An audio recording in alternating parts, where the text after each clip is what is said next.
Dictionary, and today I will discuss to you about verbs of action and verbs of being.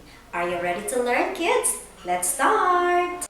Before we proceed to our discussion, let's read first the following sentences. Number 1, Wilfredo was a fisherman. Number 2, he scanned the sky.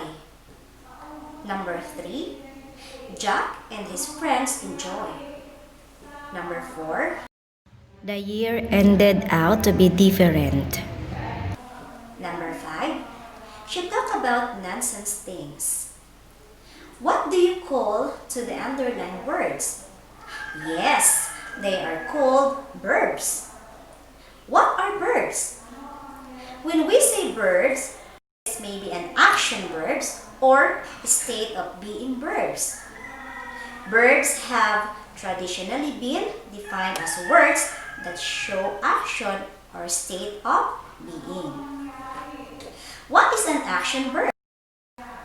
Action verbs are used to show that somebody does something like dancing, painting, singing, and many more.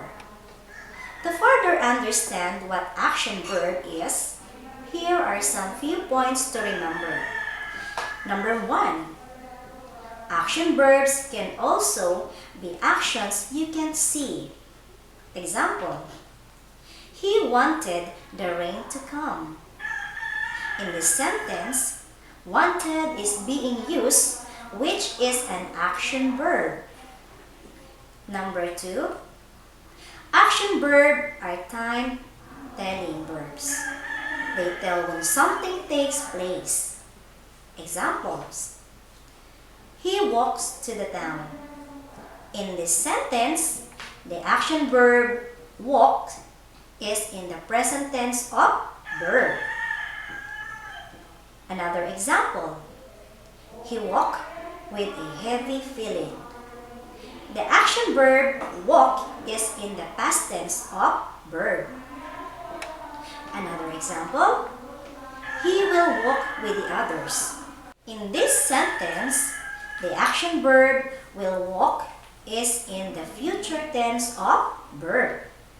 Remember, the word will before the verb walk is a helping verb. What is a state of being verbs? These verbs are verbs that state that something is. They do not denote action. To further understand, here are some things to remember to point that a verb is a state of being. Number 1, state of being verbs can be the main verb of the sentence. Example, Christopher was a teacher. In this sentence, was is the state of being verb that do not denote the action. Number 2, a state of being verb can show time. The present tense state of being verbs are am, are, and is. The past tense state of being verbs are was and were. Number 3, verbs of the senses may be used as state of being verb. Examples, state of being, the sky looked so gloomy. Action verb, Jay look at the sky. State of being, the soil felt so hardened.